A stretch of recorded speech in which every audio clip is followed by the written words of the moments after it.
Hello, and welcome to the asynchronous recording of the research webinar for English 1 through 4. My name is Casey Prince-Harvey, and I will be walking you through today's session. Let's get started. Starting with a little bit of housekeeping. Again, my name is Casey Prince-Harvey. I work in the Office of Assessment Standards at the South Carolina Department of Education. I work on our ELA team supporting high school English.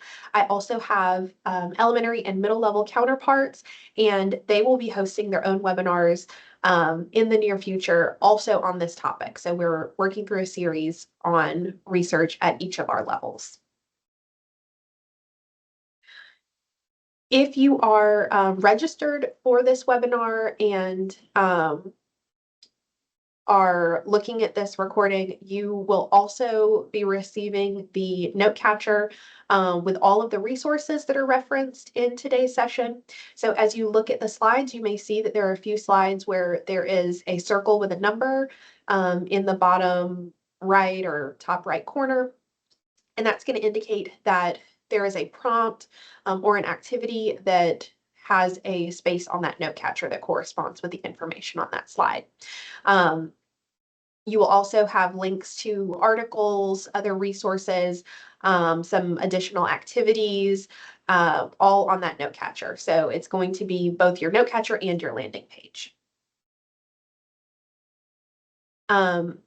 Because this is an asynchronous recording, we will not be having breakout rooms, but we will walk through the activities where we would have the breakout rooms.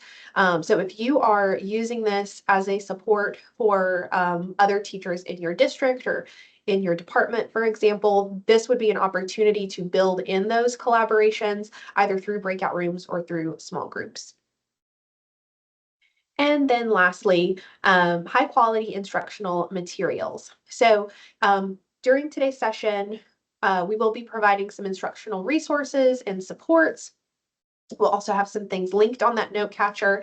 And just as a reminder, the resources shared in this presentation are just some of many examples. Curriculum is determined and selected at the local level, and instruction should be based on student interest and need. So in addition to what is shared today, please be sure to consult your high quality instructional materials for resources and engagements to support student learning. And just know we will look at some examples of some high quality instructional materials towards the end of today's session. But again, be sure to consult your instructional material as a whole. All right, so that takes us to today's purpose. You will see that this slide has a circle with a number, which is going to correspond to a space on your note catcher. So that's going to be box 1 of your note catcher. So let's look at today's purpose.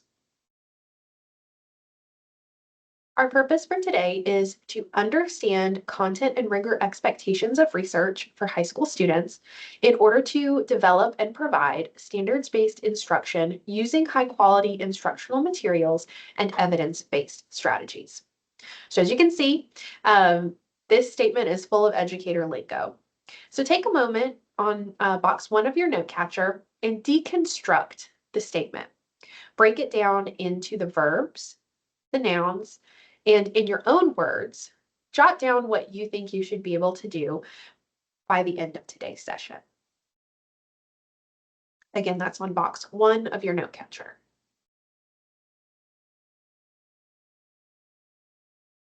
As you are finishing that up, we will start with a quote. Like any good English class, we like to have a quote as a hook or a focal point or to ground our learning for the day. So starting with a quote from Marcus Aurelius, it says, "Nothing has such power to broaden the mind as the ability to investigate systematically and truly all that comes under thy observation in life." So I want you to pause here and consider what your initial thoughts are around this quote. How might it relate to our learning for today? And does it align with anything that you jotted down in your purpose statement in box 1? So take just a moment to think about that. As you're thinking about that, I want you to take a look at a familiar document. It's the profile of the South Carolina graduate. Um, we see this all the time. We see it in our classrooms or in our offices. We see it all throughout schools. And this outlines the world-class knowledge, skills, and life and career characteristics that we hope students have when they leave our K-12 public education setting. So I want you to look at this profile and consider how strong research skills prepare students for future success. So what might you see in the profile that either supports or is supported by strong research skills? So take a look at that. Box 2 of your note catcher is going to have that question for you to consider. So if our goal as educators is to prepare students for college, career, and military readiness, then it is imperative that we provide students with ample opportunity to build their research skills while grappling with rigorous content. So just keep that in mind as we are moving through today's session and focusing on research at the high school level, that we are preparing students for that future success by building those research skills. So that's going to take us into our overview of research. So that's what we'll start with today, followed by exploring the specific indicator level expectations for research, then considering some instructional practices and some opportunities for collaboration, and then finishing up with some clarity and closure. So in box 3 of your note catcher, you're going to see there is an article called All Learning, No Questioning. So I want you to open up that article, take a couple minutes to read through it, and then you'll see that there is a space for you to pull a statement from that article that you feel is particularly impactful. Could be any statement from the article. After that, I want you to reflect on that statement. There's another column where you can write down a connection, a question, a statement that maybe you would challenge, or maybe an aha moment. And then I want you to explain your thinking. So as you're taking a look at that article, remember to choose your statement, reflect on it, and explain your thinking.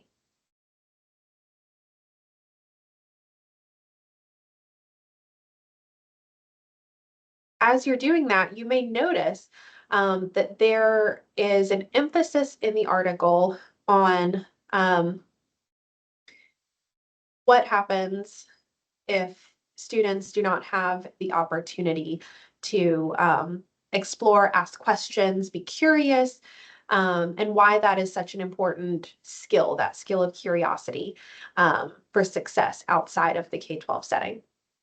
And the reason that it's important to look at that is because there's some alignment there with our definition for research in our glossary for our 2024 South Carolina College and Career Ready ELA Standards.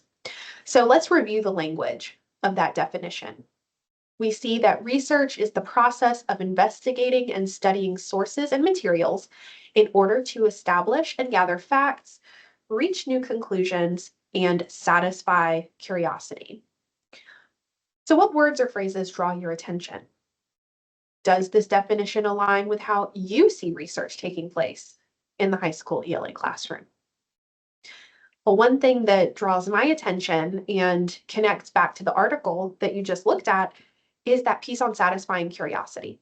Do students have an opportunity at the high school level to research and go through a process, whether it be short or more sustained, in order to satisfy curiosity? So that's one thing you may want to consider as we move through the rest of today's presentation. Looking back at another piece of our standards document that is potentially very familiar to you are overarching expectations. So our 2024 ELA standards contain 6 overarching expectations. These are just what we call the business of ELA. These are the skills that we see across ELA classrooms, across grade levels. These are not standards or indicators. Rather, they support multiple strands, standards, and indicators. So I want you to take a look at this.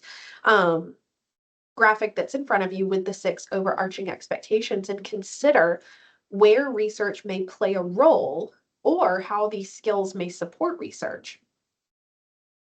And the first place that you may see it, quite obviously, is that overarching expectation too. Acquiring, refining, and sharing knowledge through a variety of multimedia literacies to include written, oral, visual, digital, and interactive text. So that acquiring, refining, sharing knowledge really does outline a lot of that research process. However, this is not the only place where we see research sort of embedded or supported by the overarching expectations. We also have citing evidence to explain and justify reasoning, right? Students are citing that evidence that they gather during that research process. They're creating quality work by adhering to an accepted format and keeping in mind that an accepted format is going to depend on the research, depend on the context.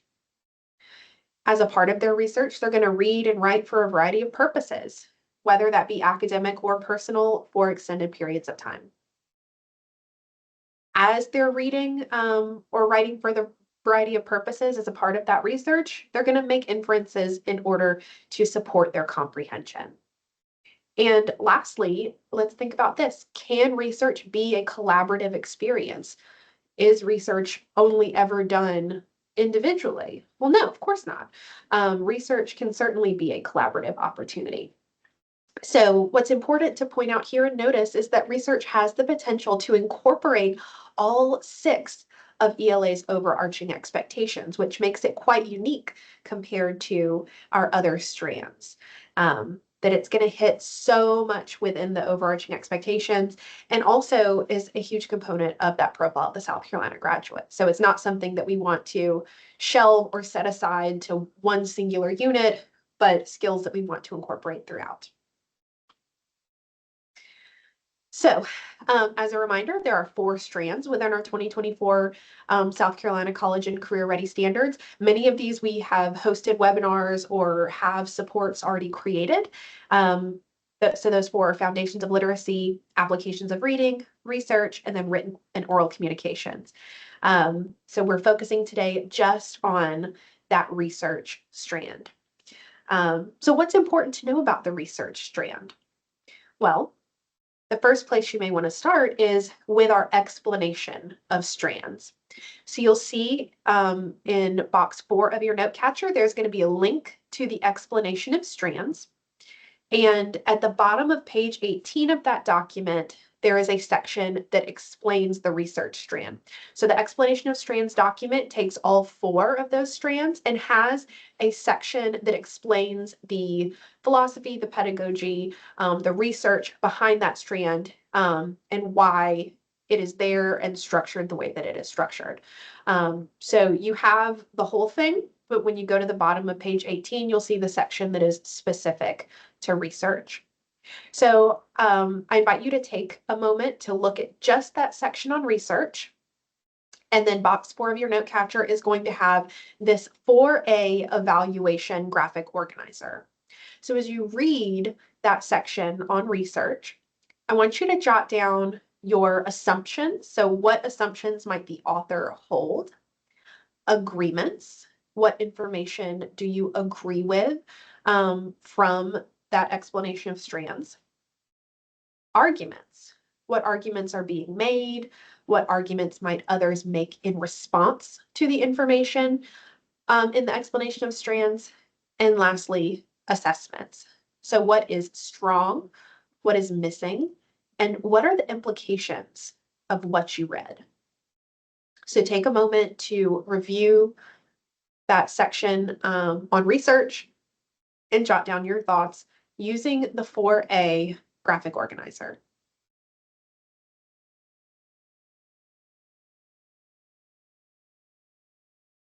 So one thing that is very unique about the research strand in our ELA standards is that it is just one standard with 5 separate indicators. So with our other 3 strands, they're going to have multiple standards and from there multiple indicators in many cases. Research is the only strand that just contains one standard. Each of the indicators within the research standard represents a specific aspect of a research process. And these are things that are introduced and built over time. So we have some indicators that are introduced as early as kindergarten, some that are introduced in second grade, and then our final research indicators are introduced in fourth grade. So by the time students are in high school, they will have had all of the indicators in research introduced to them, but they are going to build in complexity over time. So let's take a look at the names of each of those 5 indicators. And as we look at them, I want you to consider what you feel are strengths for students at the high school level and what you feel like might be areas for improvement. So we're going to explore each of the individual indicators in just a moment, but I want you to just look at the names of these individual skills and consider which ones are strengths for high school students and which ones may be areas for improvement. So under that research standard, we have the 5 indicators. The first being investigating and refining knowledge. So that's R1.1. R1.2 is credibility. R1.3 is relevance. R1.4 is synthesis. And lastly, R1.5 is citation. So again, looking at these 5, which do you consider to be strengths at the high school level? Which do you consider to be areas for improvement?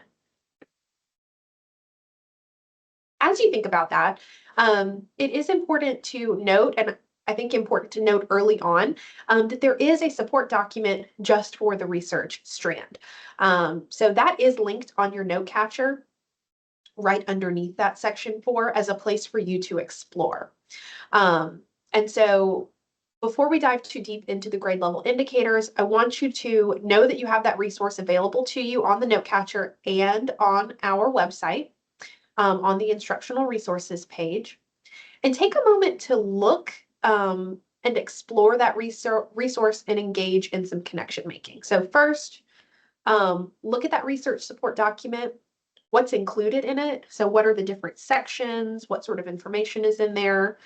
And then engage by considering those areas of strength and areas for growth that you just noted on the last slide. So if you said, my students do really well with investigating and refining knowledge. They're great at asking questions, but they really struggle with synthesizing information from all of their sources.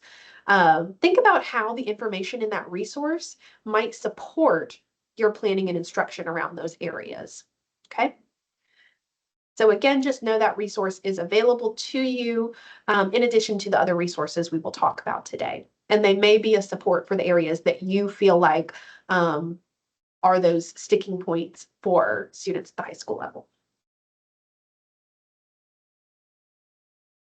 So closing out this section, there is box 5 of your note catcher, which is just asking for one smart thing. So in the information that we just talked about in this overview section, what is just one smart thing that you may want to remember or take back to someone you know?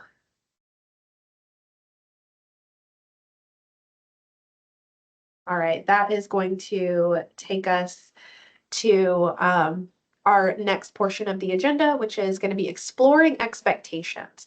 So we did the big umbrella. We looked at kind of research in general within our standards, but we do want to dive into the indicator level and the grade level expectations at high school.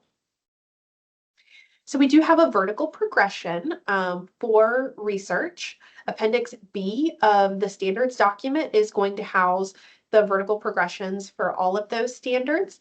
But research is a little bit different in the standards document. So the research vertical articulation is linked on your note catcher. And what you're going to notice is that the research vertical progression contains the 5 indicators at each grade level before progressing to the next grade. So whereas the vertical progression typically is going to have K through English 4, and this one does have K through English 4, and the new content or skills will still be in bold. When you look here at this example, the image that's on the slide, you'll see that English 1, and then English 2, English 3, English 4, it's going to have each of those 5 research indicators just for that grade level. So we see English 2 here at the bottom with R 1.1, 1.2, 1.3, etc. Then it's going to go to English 3, 1.1, 1.2, 1.3, etc. And then same thing with English 4. So you're going to read it in more of like a chunked structure. We do also have an example on your note catcher that is going to break them down into the individual indicators as well. So you have 2 different versions that you can look at, but the version that I have here on the screen is the version from the standards document. So because of the amount of information within the indicators for research, because there are so many pieces and parts, the way that we're going to look at those indicators today will be through that deconstruction of skills and content through an activity that we call deconstructing indicators. So when we look at the skills and content for each of those levels, what it does is provides an opportunity to address any patterns that you notice and then consider the next steps for instruction. So what I'm going to show you here is an 8th grade example. And then on your note catcher, you will see that there is a slide for English 1 through 4, slideshow for English 1 through 4. Each of the grade levels has its own individual slide where you can replicate this activity. So I've pulled the 8th grade standard for research and then the indicators 1 through 5. And I've broken down the skills and content. So at the 8th grade level, students are conducting short and more sustained research. They're generating and answering research questions about a topic. They're using a variety of print and multimedia. They're refining the scope of inquiry as relevant to the topic and purpose, analyzing credibility and relevance of source. They're also analyzing findings to determine the relevance of the topic, organizing their findings as relevant to the purpose, and then citing their sources to avoid plagiarism. So I've broken those pieces down. From there, I'm going to consider my insights and my considerations. So insights being patterns or new learning or wonderings, considerations being how can I use that for my planning or instruction, or what might my next steps be? So the first thing that I notice here is that term short and more sustained research, that we're not focusing solely on big research projects or research units, but that research can be shorter as well as more sustained. And that goes back to that idea of using research to satisfy curiosity. We can be curious about something and do a short research piece and use that as a way to support the instruction around those skills. I also noticed that purpose, relevance, and topic are all recurring terms. So I saw them multiple times when I looked at the indicator language. Relevance and purpose are also new for the standard in 8th grade. And I know that because when I looked at the vertical progression, they were in bold. This leads me to a question that I have, which is, have students learned about relevance and purpose in earlier grades with other standards? We know that just because something is in bold doesn't necessarily mean it's the very first time it's in the standards. It might just be the first time it's in that particular standard. So how have students learned about relevance or purpose previously? Or is this the first time that they're learning about it? But if they have learned it before, what did it look like? So then I'm going to take that and use it to build my consideration. So first, I want to provide shorter research opportunities. So maybe I have a research project at the end of the year, and that's great and good. But how can I build in shorter research opportunities in other units or other areas? I want to review the glossary and I want to review the research support document to make sure I have a good understanding of those terms that are recurring. Purpose, relevance, topic, are any of them in those documents? How do we define them? Because that is going to help me understand the intent of the indicator. I want to plan an activity to address how organization of findings should be based on the purpose of research. And that is because of some of that new language at this grade level. So I want students to be able to organize their findings based on the purpose of their research. And then I also want to discuss methods of citation with students and discuss which of them to use and when to use them.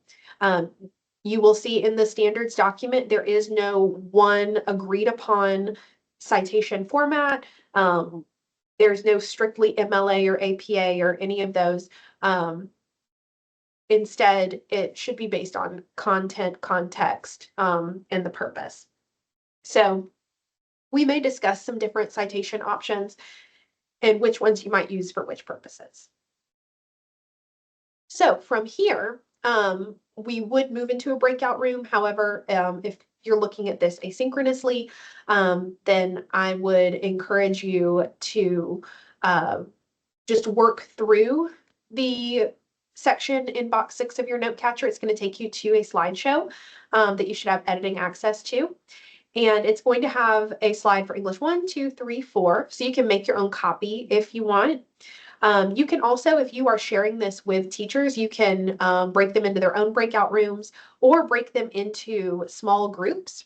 Again, those being English 1, 2, 3, 4, with the goal being to take that grade level standard with its 5 indicators, break the skills and content down, so those verbs and then the content that's related to whatever those verbs are, and then use that for addressing insights, so patterns, new learning or wonderings, and then considerations.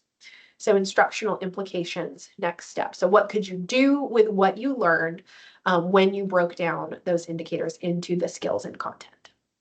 So again, box 6 of your note catcher will house a slideshow that's going to look very similar to this where you can edit it.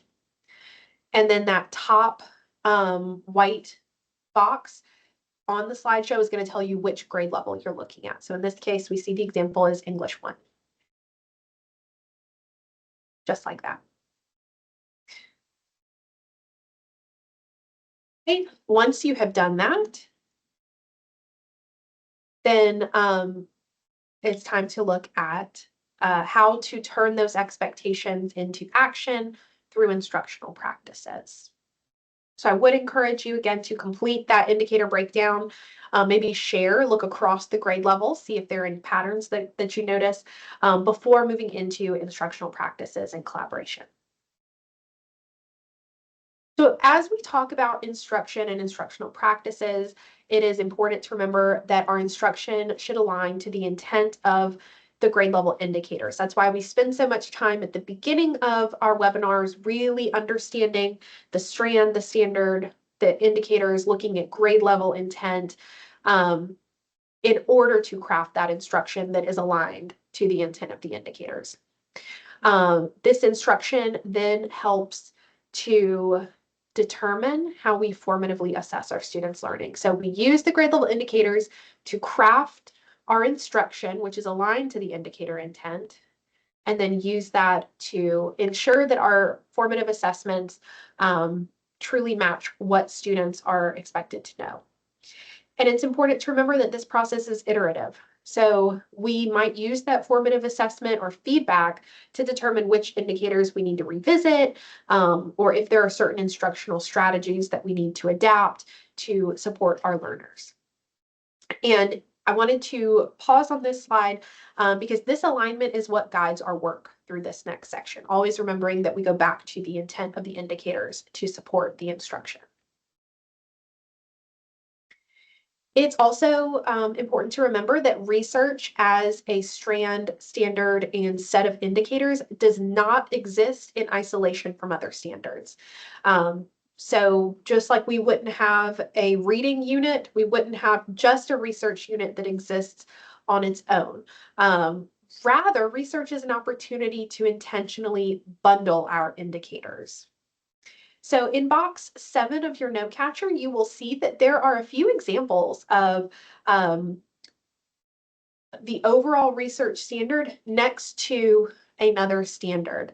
And I want you to look at these and consider how the two different standards connect to and support one another, and how you might bundle them in your instruction. So let's look here.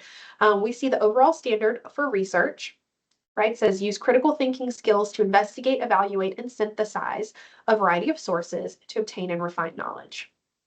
Next to it, we have communication 2, which is our standard for informative or expository writing, which says write informative/expository texts to analyze and explain complex ideas and information. So in looking at these two together, how could they connect to and support one another? Are there similarities in skills or content, expectation? Where might we see overlap, or where might we see opportunity to bundle? We can look at another example here, that same research standard next to communication 7, which is our oral communication standard for communicating ideas, which states organize and communicate ideas through a variety of formats to engage a variety of audiences. Again, where might we see overlap, connection, support, or opportunities to pair together in instruction? Keep in mind that these are the overall standard. These are not grade level indicators. This is the general expectation in both of these examples on both of these slides. But what you may notice is that research process or the research skill within the standard really is about the gathering of the information. And then your C2 is about how that information you gather may be presented. So in this case, through informative or expository writing, or in the case of C7, through a variety of formats. So some sort of oral presentation, multimedia presentation, where you are going to share the information that has been gathered. But we can even look at this at a grade level, sort of micro level here. So I'm looking here at the English 2 grade level indicators for research 1.2. So that's going to be your indicator for research that focuses on credibility. And then I'm looking at AOR 5.3 at English 2, which is our indicator that addresses argument and rhetoric. So let's take a look at these two.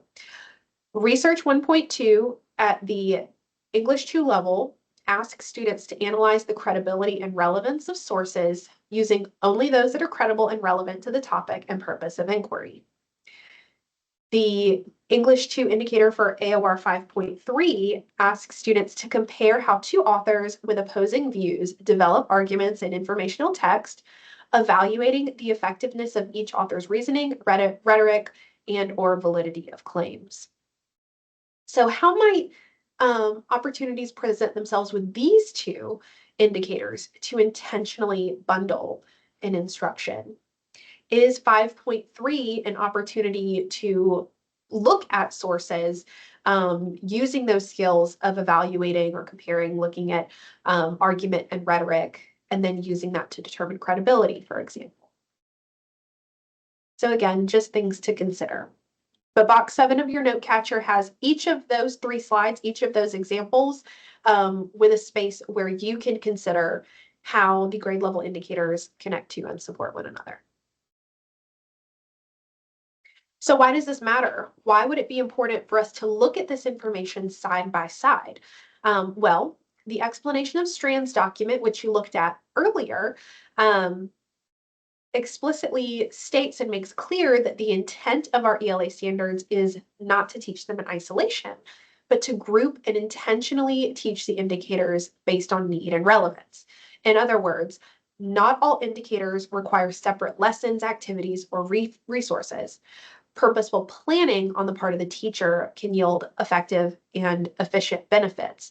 So teaching just research on its own is not going to yield the same benefits as intentionally pairing it with your writing, with your reading, with your oral communication. So just keeping that in mind, because we will explore some examples in just a moment. So if you've attended our previous sessions on written and oral communications, you know that we like to often present our learning experiences in the form of micros, minis, and macros. And micros, minis, and macros are just learning experiences that range in complexity, length, and depth.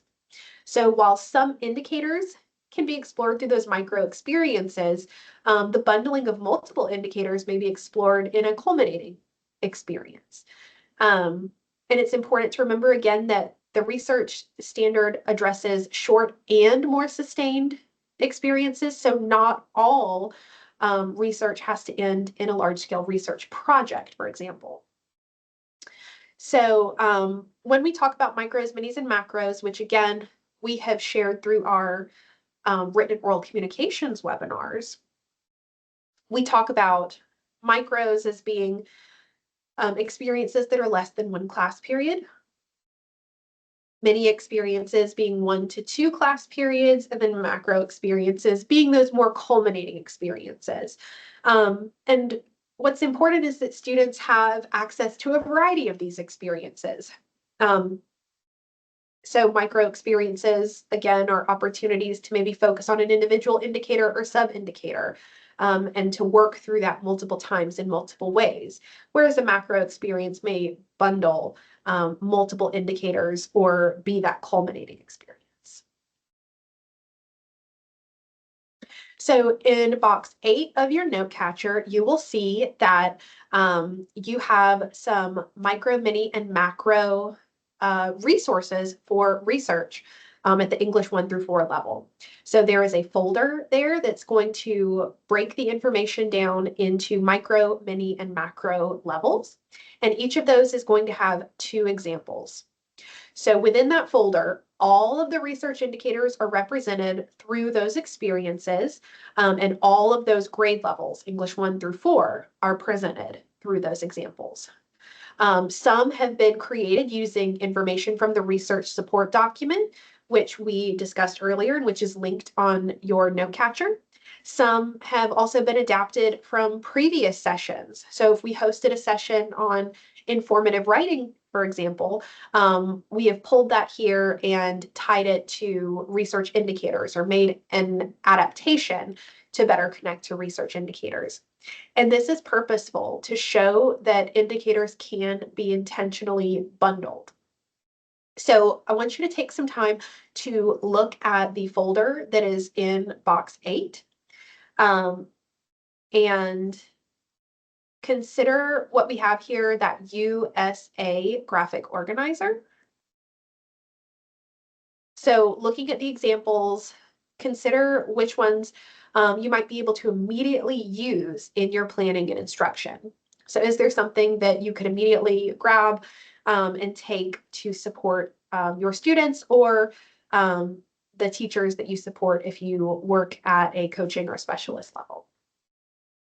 What resources could you potentially share with a colleague? So maybe it doesn't directly impact you or might not be immediately relevant, but you might have a colleague down the hall who might be able to take that and use it.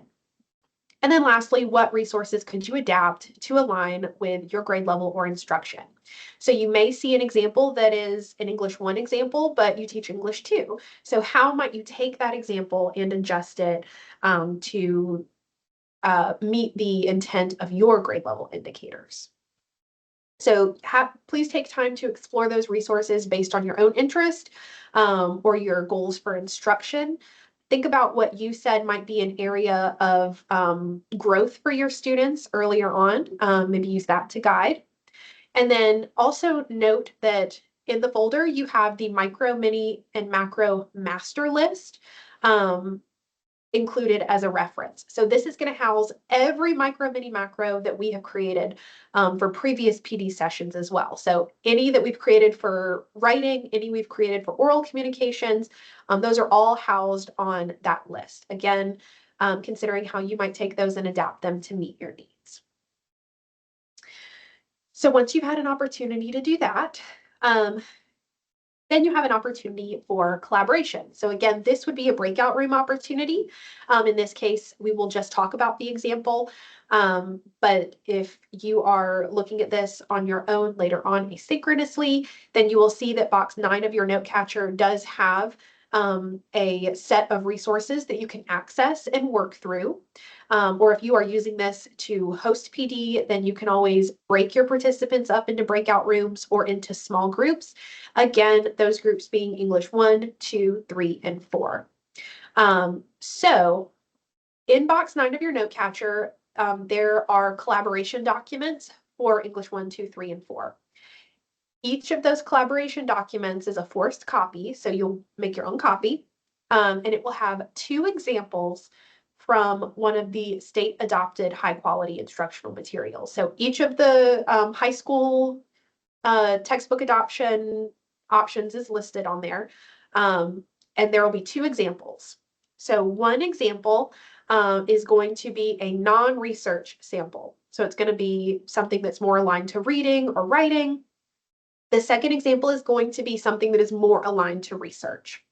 And keep in mind, these are examples, not necessarily exemplars. And you're just going to choose whichever of those 2 samples you want to work with.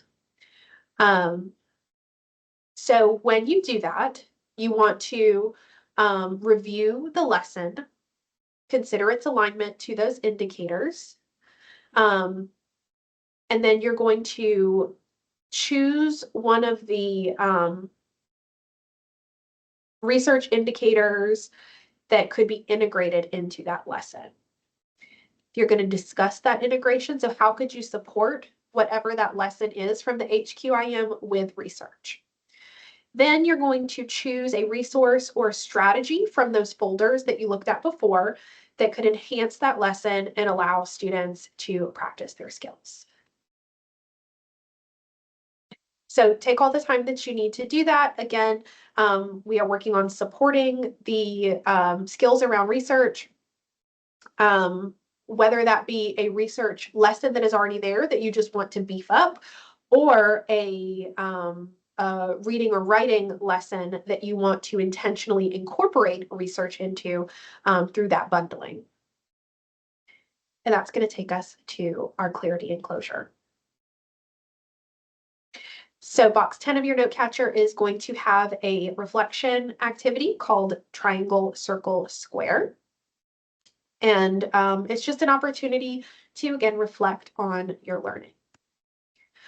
Triangle being what 3 important ideas you can take away from this session. Circle being what is still circling in your head and what are you trying to understand. Lastly, square, something that squares or matches up with your thinking or values. So let's go back to our purpose for today, which again was to understand content and rigor expectations for research for high school students in order to develop and provide standards-based instruction using high-quality instructional materials and evidence-based strategies. So you may remember in box 1 of your note catcher, you wrote down what you thought you would be able to do today. You broke down those skills. So I want to check in really quick. Did your interpretation of the purpose match the end result? Did we meet today's purpose? And if so, how did we meet it? Hopefully, you're able to see that we were able to discuss the expectations for research at the high school level. We discussed standards-based instruction and how to align our instruction to the intent of the indicators. And then through that last lesson or activity, we looked at the high-quality instructional materials in that folder and worked through those collaboration documents to build in some of that standards-aligned instruction.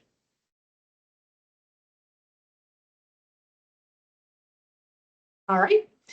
So feedback form, because this is an asynchronous opportunity, you don't need to worry about the feedback form, but I did want to give you the reminder if you are interested in any of our additional spring webinars. March 19th, we will have a session on interdisciplinary research and writing for high school. So pulling a lot of what we talk about today, as well as what we have talked about in previous sessions on writing, and discussing how we might use that as an opportunity to collaborate with some of our other content areas at the high school level. In April, we will be discussing building a culture of feedback for high school. And then in May, we will be closing out our spring webinars with a session on planning for instruction and bundling indicators in our 2024 South Carolina College and Career Ready ELA Standards, which will build off of a lot of what we are doing during these spring sessions already.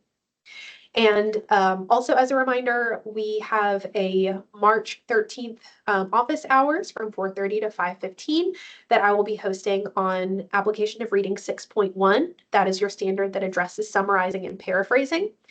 It is also an opportunity to answer any questions that have been submitted. So both the webinar registration and March office hours registration are linked on your note catcher. And if you have any questions about anything, or if there's anything I can do to support your work, you see my email address is listed here on the screen on the left-hand side. That's klprinceharvey@ed.sc.gov. Thank you so much, and I hope you have a great day.